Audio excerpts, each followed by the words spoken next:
eu, professor Fabrício, para trabalhar com vocês mais uma vez. E gostaríamos, eu, junto com os professores aqui da escola, que vocês soubessem que nós estamos o tempo todo se esforçando para que vocês possam realizar os seus sonhos. Existe uma frase que diz o seguinte, que o mundo pertence àquele que acredita na beleza dos seus sonhos. Então, o que é maior para você? É o seu sonho ou a dificuldade que essa pandemia está passando? Eu acredito que o seu sonho é maior do que qualquer coisa. E você é o único responsável que pode fazer com que ele se realize. Então, estamos aqui trabalhando todos os dias, incansavelmente, para que você realize esse objetivo. Saiba que eu, professor Fabrício, acredito em você. Isso não é palavras que são decoradas, não. Isso é coisas que vêm do meu coração e do coração de todos que fazem parte dessa escola. Então, vamos começar a nossa aulinha de revisão com a nossa professora, Tia Deja. É contigo. Olá, gente do ensino médio. E hoje a gente vem fazer uma análise de tudo aquilo que nós estamos vendo nesse decorrer de aulas gravadas, né? Bom, nós vamos começar aqui trabalhando com o primeiro ano. O que foi que o primeiro ano ele viu de início?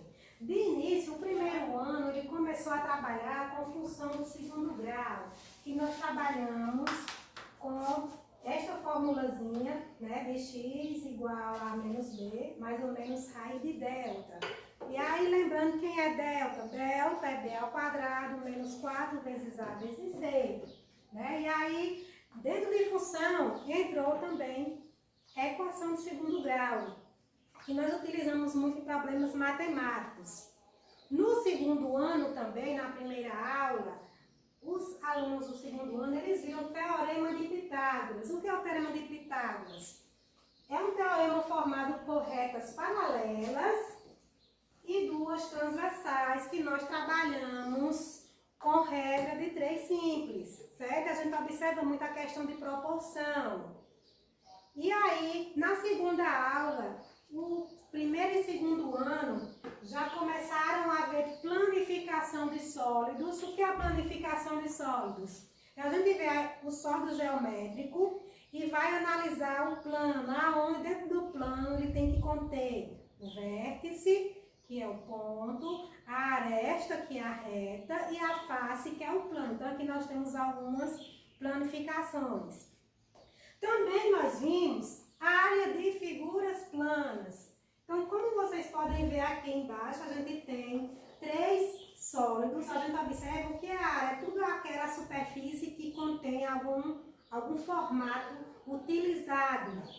Outro exemplo que nós vimos no primeiro e segundo ano foi Pitágoras. Aonde Pitágoras a gente trabalha muito com triângulo retângulo. Sempre triângulo retângulo a gente observa muito catetos, hipotenusa. E aí, sempre a gente tem que observar o retângulo, por quê? Porque são vários problemas que expressam e aí vocês têm que fazer essa análise. Então, é isso o conteúdo do primeiro e segundo ano. No terceiro ano, nós começamos a observar, a trabalhar com volume de sólidos. Lembro-me que a gente trabalhou com volume de prismas e de cilindro, certo? E aí a gente juntou algumas fórmulas que a gente observa que são volume. Então, tudo aquilo que a gente coloca dentro de um recipiente é chamado de volume. Então, nós temos essa imagem. No segundo conteúdo, nós começamos a trabalhar porcentagem. Então, nós temos aqui o símbolo de porcento, que é sempre em cima de 100, que é quando eu tenho um valor, que eu vou fazer uma compra, né? E aí eu digo que eu tenho 2%, aí eu calculo, 2% de 100 é 0,02, e aí eu vou fazer aquela lógicazinha que a gente repassou para vocês. Além de porcentagem, pessoal, nós trabalhamos com tabelas e gráficos, que faz parte da estatística e a gente observa muito, que nos facilita a compreensão. E também nós trabalhamos com planificação de sólidos no terceiro ano. Então eu vou convidar agora o professor Fabrício, ele vai dar uma aulinha para vocês. Obrigado, Tia Deja. E aí, galerinha, eu aqui de novo. Vamos lá trabalhar? Bom, Estou recebendo a oportunidade de poder trabalhar com vocês mais uma vez, agora no ensino médio, tá bom? Serei o professor de vocês de Química e Física a partir de agora e vou falar de alguns assuntos que foram abordados pelo professor anterior. Então vamos lá, se você está em casa, está cochilando, por favor, se alguém tiver grávido, saia de perto, porque vamos começar a nossa aula, beleza? Então, vamos falar um pouquinho sobre matéria que vocês já estudaram com o nosso antigo professor. Então, vocês lembram a definição do que vem a ser matéria? Não, não é matéria, português, matemática não. Matéria, ela existe uma definição. Qual é essa definição? Matéria é tudo aquilo que possui massa e ocupa um lugar no espaço. Isso é um termo que é usado tanto na química como na física. Então, vamos lá. Eu vou dar um exemplo agora para vocês do que é feito de matéria. Professor bonitão aqui de vocês. Mentira, né? Você não colou. Beleza, eu sou feito de matéria. Tudo que está ao redor aqui é feito de matéria. Com exceção da luz que está nos iluminando agora. Então, madeira é feita por matéria. Água é feita por matéria. Como é? Água? Isso mesmo. A água, se você colocar em um recipiente, você pode colocar em uma balança. Quando você fizer isso, você vai perceber o quê? Que a massa, ela possui o quê? É como se fosse um peso. Tá bom? Não é bem esse o termo não, mas fica melhor da gente entender. Então, toda vez que se falar em massa, vocês tentam associar a peso. É só para ficar melhor para vocês, tá bom? Para entender. Então, vamos lá.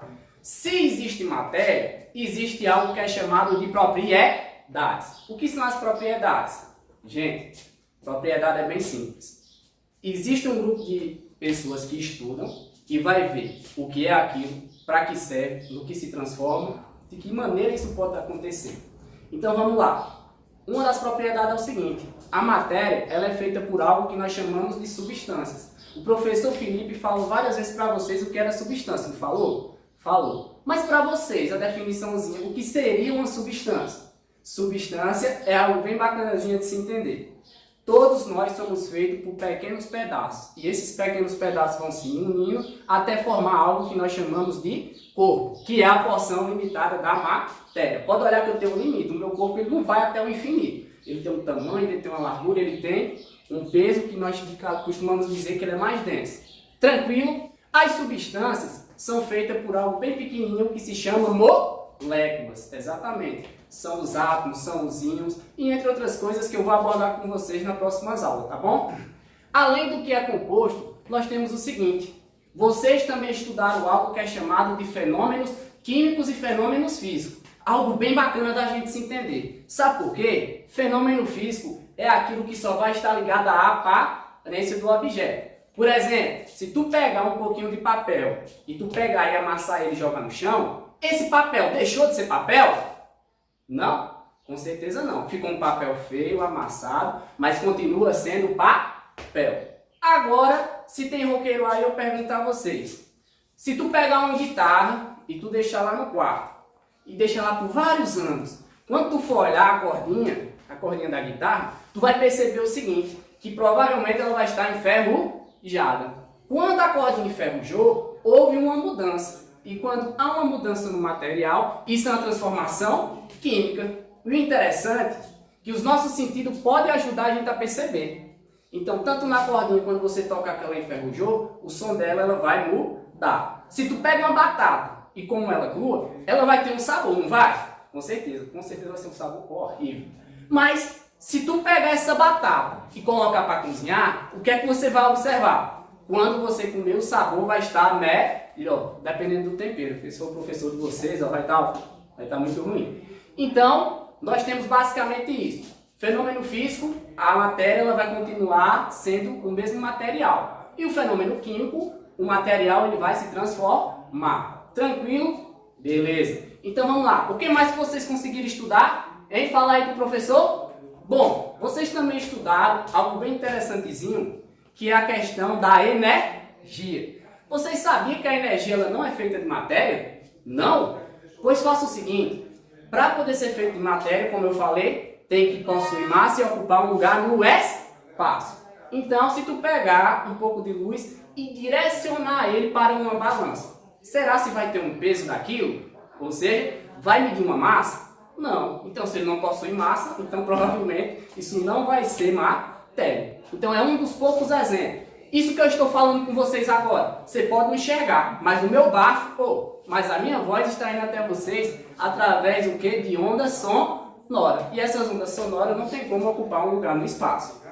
Existe também um exemplozinho bem prático para vocês. Se tu pegar um pneu e que estiver seco, quando você pegar esse pneu e colocar em uma balança, ele vai medir uma quantidade de massa, que geralmente nós chamamos de peso. Lembra que eu ensinei?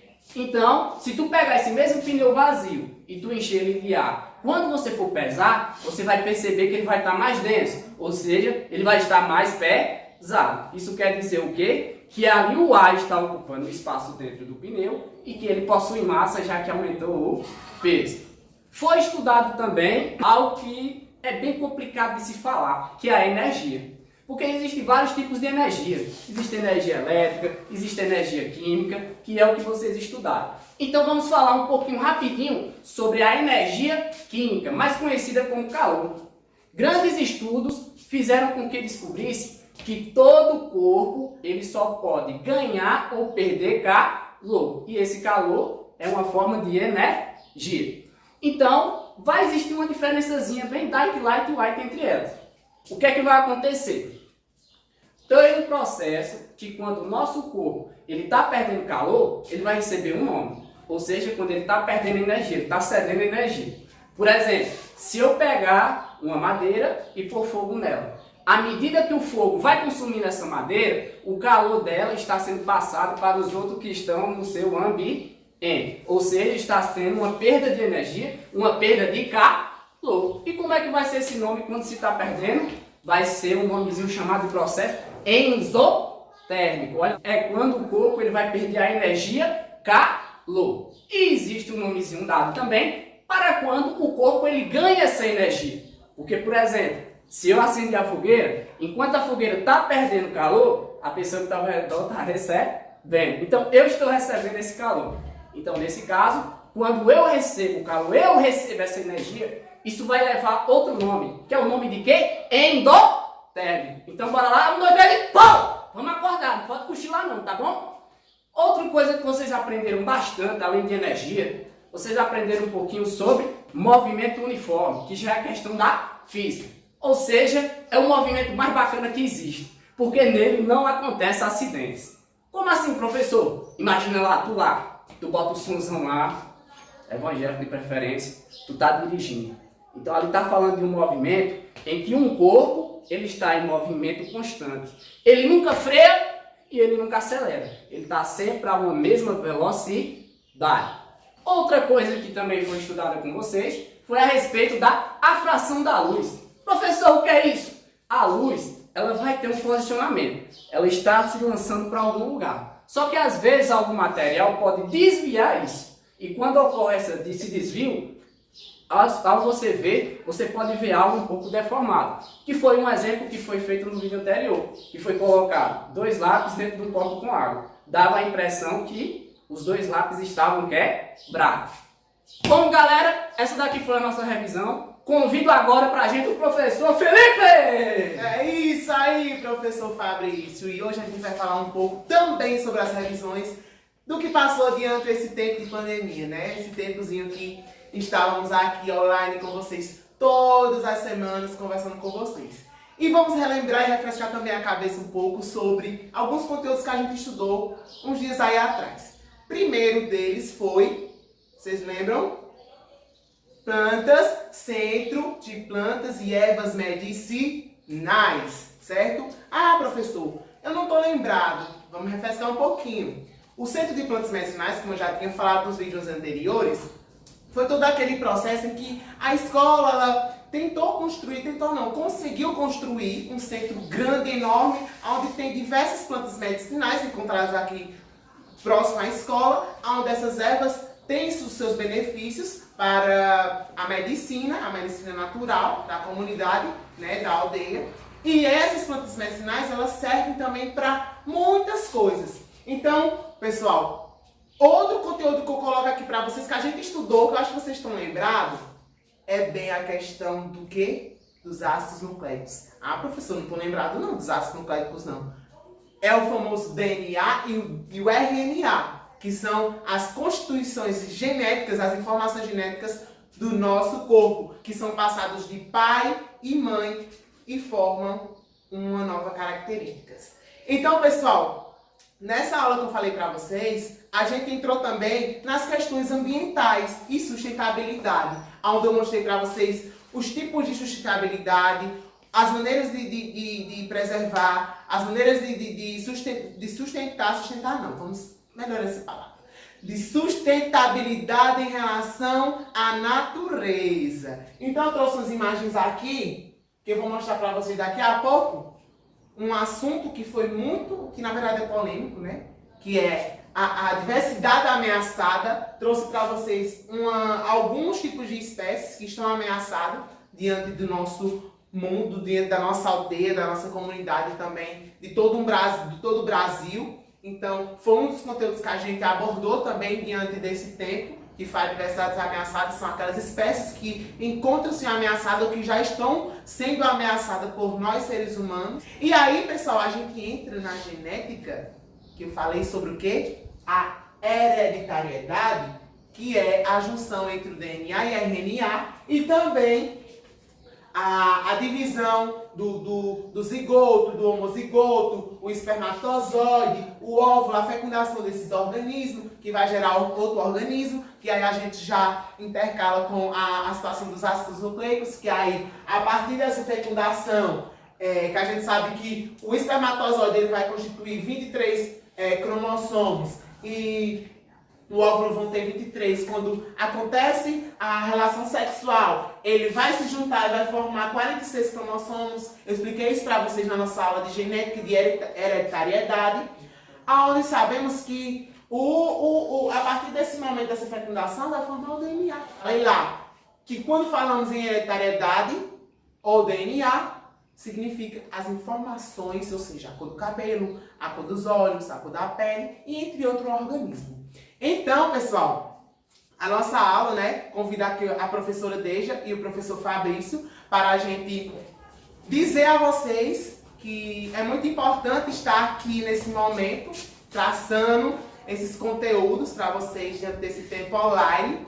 E espero que vocês não desistam de estudar, persista sempre, nunca desista. E é isso, e até a próxima. Tchau!